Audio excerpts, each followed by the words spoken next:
Hey, welcome to another edition of Kyle Meredith with. It's the interview series presented by WFPK at WFPK.org, Consequence, and the Consequence Podcast Network. Thanks as always for making your way here and checking out the series. Know what to do, like what you see, what you hear, hit that subscribe button, put out 3 new interviews every single week. So it's a great way to keep up with your favorite artists. I'm very excited today to be talking with Sam Kiszka of Greta Van Fleet. Hello, Sam.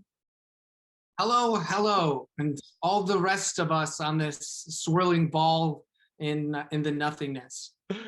Man, it's great to have you on. First off, to say, how much I've enjoyed your all's music over the last few years. This new record, the latest one, The Battle at Garden's Gate, I mean, absolute masterpiece, what you all had pulled off here. And the songs are so fun, and to follow the journey, not a question, just, what you're doing is great. And I love it so much. Well, thank you for the non-question. Non-questions sometimes are compliments, which I'm bad at taking, but I enjoy. Yeah. I'll also mention that you're going to be bringing town. I haven't been able to see you live in person yet. That's going to change soon because you guys are going to be here in Louisville, September 17th, Bourbon Beyond Festival. I think play on the same day that Pearl Jam is also on the stead. When you all went into this one, I mean, is that like, because you're such a visual band in your videos, like, is there a concept that you dream up for the live show as well? Did you for this one? Yes, definitely. It's not as in depth at festival shows, but we still bring our stage and we make that stage kind of our home, because it's really important us to feel comfortable and to feel like we ourselves are at home in that space.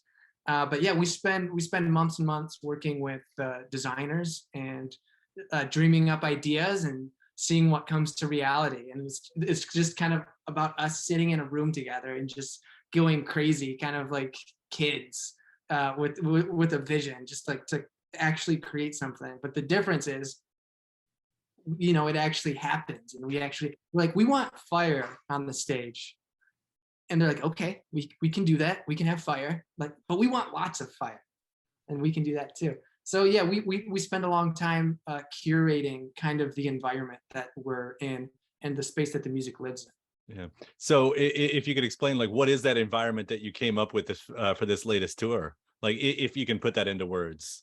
It's kind of like this different kind of world, one that doesn't really exist here. It's something that we created and continue to create, and maybe someday we'll get a little bit more in depth in that, but right now it's kind of vague. But we have all these different concepts like that kind of call back to lyrics and different elements of Greta Van Fleet. Things as simple as like a sound, like the horn of war, and it's kind of like Lord of the Rings-esque, and if you want something to compare it to. And we have the drifters of the high rift plains, and that's a whole different like sub people in this universe. And obviously the Garden's Gate is like a real place in this universe, and it represents everything. It represents utopia kind of inside, and then on the outside of this theoretical realm, everything is kind of like war torn and destroyed. But the album is pretty much just about us, our existence, and the way we exist, and the bad things and the good things and the hope that's in there. But as artists, it's kind of our job to identify things and identify them in different angles and create things that offer thought-provoking ideas. Yeah. Yeah, the world that you do build on both records, especially on this one too. I mean, even in the peaceful army makes its way to the Garden Gates. It's all in there. And maybe this is an obvious question, but I'm going to go for it anyway. Is there an immediate reflection to our own reality that you all are trying to make? I mean, it's because I mean that in the way that you're not just making this fantasy piece that's set somewhere in an ancient civilization. It does seem like you're trying to make a point about maybe what we're seeing. Yeah, exactly. It's literally about us right now, and but it just and once again, it kind of offers it in a different light than watching the news. It's kind of the story of mankind, is a story of humans in existence, and we frame it in a different way, just so you could see it in a different way. And it's, once again, hopefully the best thing that we could ever hope for is thought provoking, because we listen to a lot of stuff on, not by choice, on certain radio stations that is, you know, popular music, and there's no substance. It's very, they're telling you exactly what to think and why, and they don't leave anything to mystery, and it almost insults people's intelligence, and it doesn't give you the ability to have your brain go off and start firing creatively. You know what I mean? Mm. Well, especially, I mean, you know, the way you all, it seems like, you know, painting in these songs, like looking towards ancient civilizations in a way that, you know, the more things change, the more they stay the same. Though it's, I love history in songs. I love discovering history in songs, and I find that you know, there's a lot of opportunities to do that within your songs. How much of that do you all talk about as you're putting these together, like in that specific sort of way? Well, I mean, Josh really does all the lyric writing. I'm sure all of us have contributed a little bit here and there, like maybe use this word instead of that. But yeah, we all have a discussion about it. And ever since we started writing songs, the way that we always wrote songs was, we would have our idea of the song, and then we kind of started kind of molding it, like trying to put a beat to it, and an arc. But very early on, what we would talk about is, what do you see? What is this? Where are you at when you're listening to this song? Because it's so important. It's like you're scoring a film that's not been made. You're creating the soundtrack to that film, and at the same time telling the story. So we all sit in the room and we're all talking about it. Like I see a, you know, a ship trying to get to this island, and yes, this, my dog's distracting me right now. Dogs will do that. Yeah, exactly. But yes, it's very conceptual. Yeah. I don't know if you can, I mean, I might be asking you to speak for Josh in this way too, but, you know, is there a reason why you all find your lyrics are even so connected to the elements, you know, earth, space, things like that? Like what is that attraction? Where does that come from? Because it's so innately interesting, the way that you know, you could sit in the grass as a child and just pick through the grass and look through the dirt and look through all the little creatures inside of there. And there's this whole different world inside of this big world, and there's a whole nother world up in the sky.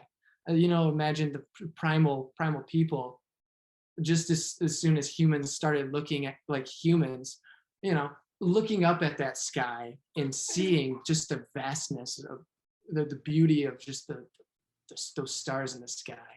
I mean, it's so endlessly fascinating. You could go on forever just with your imagination, thinking, oh, there's people up there, there's gods up there, there's nothing up there. They're pieces of light that fell from Earth. You know, you could come up with anything. So it's just so wildly entertaining to just put yourself in that frame of mind and go simple. You know. Mm-hmm. But you even take it a step beyond, because do I remember right? Like you take like climate change education on the road to your fans too. Like exactly. Yeah, like is it organizations that you team up with? I'm actually trying to remember that part. Yeah. There's one called the EDF, the Environmental Defense Fund, and they're kind of my favorite because they do like everything. They go out and they educate people, and they work with certain companies. Like, for example, they'll partner up with someone like a rideshare service. They partner up with Lyft and say, hey, what can we do to limit emissions here? Like, can we get more electric cars? Can you pay for that? We'll help pay, you know? So it's just like this whole thing. But yeah, they're kind of our favorite organization right now because they do so much, and we need a lot of help. And it's a crazy fight, because if there were like, it's kind of like COVID. If there were like this creature that was coming out from the woods and like mauling people would do something about it. Right. But then you have like COVID-19, which is like this invisible thing. You can't see it, and you can't really see its impact right there. And it's kind of like the same thing with climate change. It's like there's all these like cars and things and planes, and they all burn this like weird chemical that is invisible, that's not good. And it's, you know, so it's a long-term fight. And I think it's kind of like a test. It's like, can we get through this as humanity? And if we do, we pass the test. Well, I appreciate y'all like shouting that through that megaphone right there. That's important work, and definitely noticed. On the more musical side, you know, so here we have the record, and you know, it came out last year, and I think you all have talked about already, kind of, you know, starting to think about the songs, you know, what comes next for you all. For those first two records, those first, you know, several releases, you know, those songs, you being able to go so far into your past to grab those, what is it like right now having much more of a clean slate as you look towards the next one? Well, we started off quite simply, and we didn't really have a big hand in the sonic direction of what was going on. And from there, we kind of got more of a hold on it, kind of like what we wanted to do on Anthem of the Peaceful Army. And then Garden's Gate, we just went crazy. And that was like the album we always wanted to make, and we made it. But from there on, I mean, we're in uncharted waters. Now it's like time to get creative and figure out something different. And because we always wanted to make that album, we always wanted to make Garden's Gate. And then we did it. And now we're like, what's the next thing? But we already knew what the next thing was, and we're actually working on it right now. Album 3, we're pretty far into it, and can't say a lot about it, but it's like the whole concept of kind of going back to almost like the roots of what we did, kind of bringing our heads back to that garage time, and not spending all this time making it perfect, but just capturing what's going on and embellishing it and making it exciting and raw and energetic. Something very in the moment musically. Exactly. Something a little bit more raw. And, you know, I think the music always been organic, but I think we're guilty of overthinking it a time or two. I've enjoyed your overthinking for what it's worth. So it's never at least come off to me as too overthought. Yeah, well, I appreciate that. Yeah. And it's just been kind of fun, you know, seeing you all out there. I mean, opening for Metallica, what was that experience like? I would imagine like there are certain situations, like a stage is a stage on one scenario, but when you're put in those moments, like does it feel different?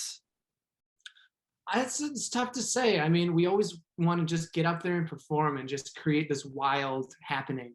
But when we're with Metallica, you know, their shows are pretty big. They're one of the most substantial groups in the entire world, arguably the most as far as career goes.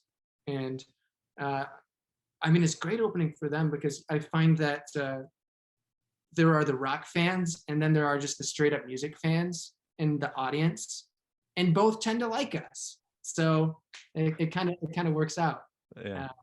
But yeah, they're lovely people, and they're super exciting, and they all have a great energy about them, and it's wonderful touring with them just because of the positivity and the excited element, even after you've been doing it for, geez, how long have they been doing it? 40 years or something. Right. Plus. And they're still doing it, and they still enjoy doing it, and they are very consistent, and they put on a great show. Yeah, that's a fun lineup right there. And I saw you're taking my friends and Houndmouth out, and love those guys. That'd be a show to check out right there. And they're pretty reckless. I mean, again, I'm just naming the stuff that you guys coming up on the tour, but in the meantime, we're excited to see you too. Again, back here in Louisville, September 17th for Bourbon Beyond. I'm so excited, Sam. It's gonna be a fun time. Yeah, congrats again on this record, Battle at Garden's Gate. I'm looking forward to the next one. Well, thank you very much. I am too.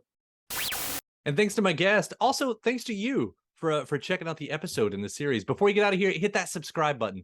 Again, you get 3 brand new interviews every single week. New one every Monday, Wednesday, and Friday.